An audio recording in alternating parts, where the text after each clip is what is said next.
Let's talk England in a little bit more depth. I'm Tim, this is Egg Chasers. If you haven't already, I'm hoping I earn your subscription on this video. I'm even doing rugby videos for you when I'm on holiday. I'm actually in Devon currently with my family.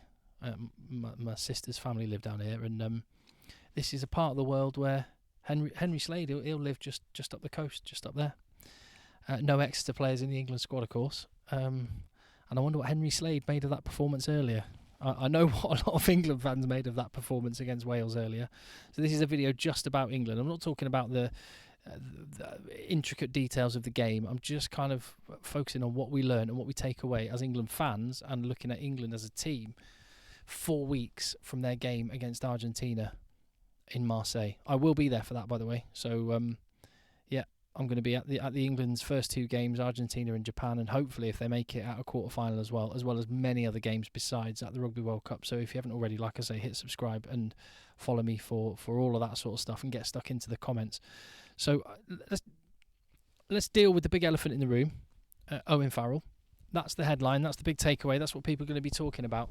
I actually just want to, all I want to say on this is there's a massive tendency to be really reactionary when stuff like this happens, and I've seen a lot of people, and maybe you have this opinion and maybe your opinion is justified. Do you know what, we can have a chat about it and let's bat it around in the comments. But there's a lot of people that are saying, right, that's it, Owen Farrell needs to go and George Ford is in and that's it. I get the reactionary temptation with that one because England were poor and Owen Farrell got a red card and deserved it. However, can we just reset the situation here? It was only a couple of weeks ago, and the vast majority of England fans finally, after months and years of moaning that Marcus Smith should be England's 10 and Owen Farrell's not good enough, actually, I think the weight of opinion was that Owen Farrell is the best choice to start at 10 for England. So let's just get one thing straight. Whether Owen Farrell or George Ford or Marcus Smith are wearing 10 for England, doesn't matter. They're all awesome. And it makes no difference to England's chances of success ultimately. They're all fantastic players. They are not any sort of problem so far as England is concerned. So I just want to knock this whole people suddenly doing away with Owen Farrell all of a sudden. No, I'm not having it. I just don't buy it.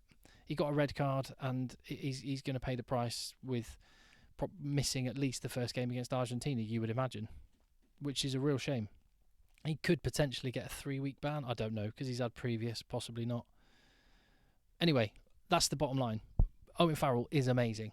If he wears 10 for England, brilliant. If George Ford wears 10 for England, brilliant. If Marcus Smith wears 10 for England, brilliant. Got no problem with any of them. So the reactionary response saying, get Farrell out, get Ford in, and that's it. No. And actually, what disappointed me most about the red card is that we didn't get to see the last 20 minutes of Ford and Farrell, because as I've been saying in the channel, I think that can genuinely work, and I do believe in it as an option. I'm not saying it would be my first choice, but it is an option. And yeah, we've been robbed of seeing that, and I think that will be a big loss to Steve Borthwick, because I do believe that will be part of the way that he was trying to set his England team up to play, whether that's within games or to start games. It's definitely something he wanted to explore. So yeah, we're going to see more of George Ford and or Marcus Smith, I guess. So they're going to have a chance, but they're all class, like I say. And actually, on Owen Farrell, I thought he had a good game. Red card aside, I thought he was playing well. One thing I did like about England, and it's hard to find positives, isn't it? Let's be honest. The variation of the kicking game, particularly in that first half. The attack lacked a bit of teeth, and we can talk about that in a minute. But the kicking game, the variation was actually really good. The little grubber kicks through, the spiral bombs, the crossfield kicks. Elliot Daly stepping in outside Owen Farrell and being the left foot option for the wiper kick. I liked what they were doing there, and I thought Owen Farrell on the whole had a good game. I thought George Ford when he came on was good. I think there were other factors behind that. It wasn't just that. It was Billy Vunipola went off and Ben Earl, his energy got transferred to 8, and that seemed to speed the game up a little bit. Dan Cole came on and solidified the set piece a bit, and that's another positive. I think set piece, having sort of reflected on it a bit more, it wasn't just okay, it was good. Actually, they dominated Wales at set-piece time, and those fundamentals are going to be massive, especially against Argentina. But it could be the reason why England could steamroll Japan. I'm not being disrespectful. Japan, Samoa could definitely beat England. But I think that's probably the biggest positive of all out of this. If I step aside as an Englishman, the Rugby World Cup is going to be brilliant. The drama in this Rugby World Cup is amazing. Yes, because of one side of the draw is mismatched. So you've got the top 5 teams in the world all on one side, which is harsh on those teams, but it's going to make for drama. And on the other side of the pool, or of the pools, Pool C and D, you've got Fiji, Japan, Samoa, Fiji, Japan, Samoa, Georgia, who could legitimately cause big upsets, and that's great for the Rugby World Cup. Not good if you're an England fan, and I am one of those. So let me go through the team then. I'd be interested to know what you think. If you just went through the team, Joe Marler, fine, good. Set piece was okay, was great. Jamie George, my biggest takeaway from him is that he's stayed fit for the 80 minutes, because what are we going to do if Jamie George isn't fit? Will Stewart,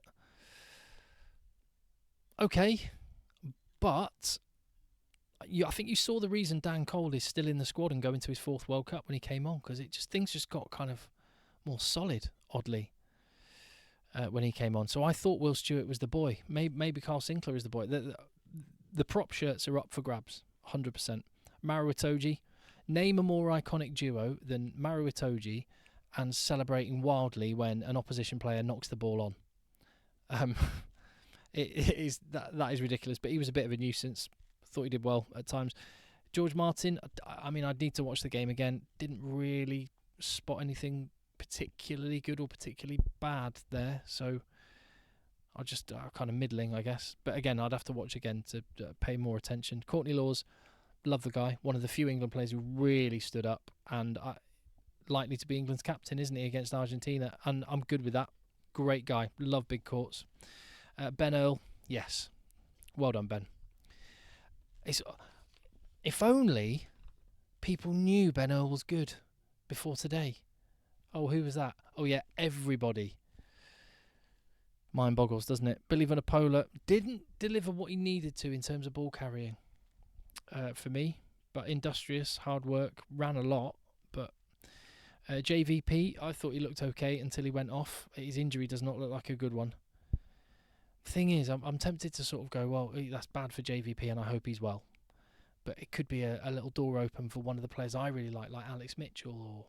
But what do you think the chances are that Alex Mitchell gets brought in and plays an Alex Mitchell type of game? It's a bit like Marcus Smith. That's just not going to happen. So if you are going to play this type of rugby, then maybe Ben Spencer would be a better shout.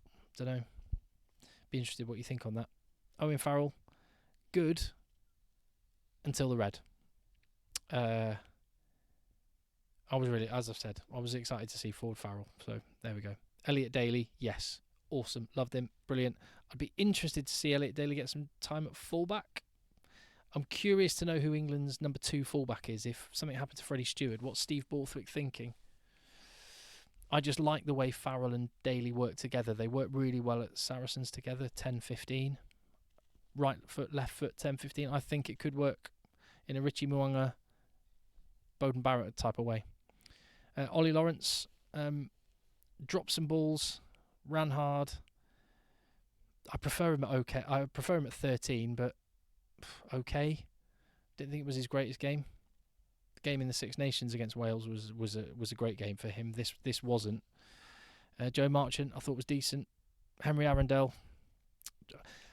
Did you not think a little bit with that yellow card? I mean, firstly, it showed the rugby smarts and the experience of Liam Williams just to outclass Henry Arundel, spot an opportunity and get a yellow card. And Henry Arundel was naive to give away that penalty and that yellow card. But do you think there was an element where he hardly touched the ball in an attacking sense? He was just chasing kicks and catching kicks. That he was just trying so hard to get into the game that it led to that clumsy yellow card maybe. And then Freddie Stewart I actually thought was decent. Not going to bother going through the bench too much. Well, Ellis Genge, meh. Dan Cole I thought was good off the bench. George Ford was obviously great off the bench, as I've talked about. I think I'll probably leave it there, to be honest, when it comes to England. What's my overwhelming feeling? Again, much like last week, my overwhelming feeling is being underwhelmed. I want to be excited by England. I'm not being, but Am I being naive? Because I keep saying this. I said it last week. I'm saying it again. I do think they can pull it together, and there are some foundations there. If you've got a good set piece and a good kicking game, that is going to take you some of the way in any World Cup match. But this attack got to get something going, some sort of cohesion, and maybe the biggest loss for England, not Owen Farrell. Maybe it is Nick Evans or some other attacking coach. We're going to see. We're going to find out. I'd love to know what you think. Leave your comments. I'll see you on the next video.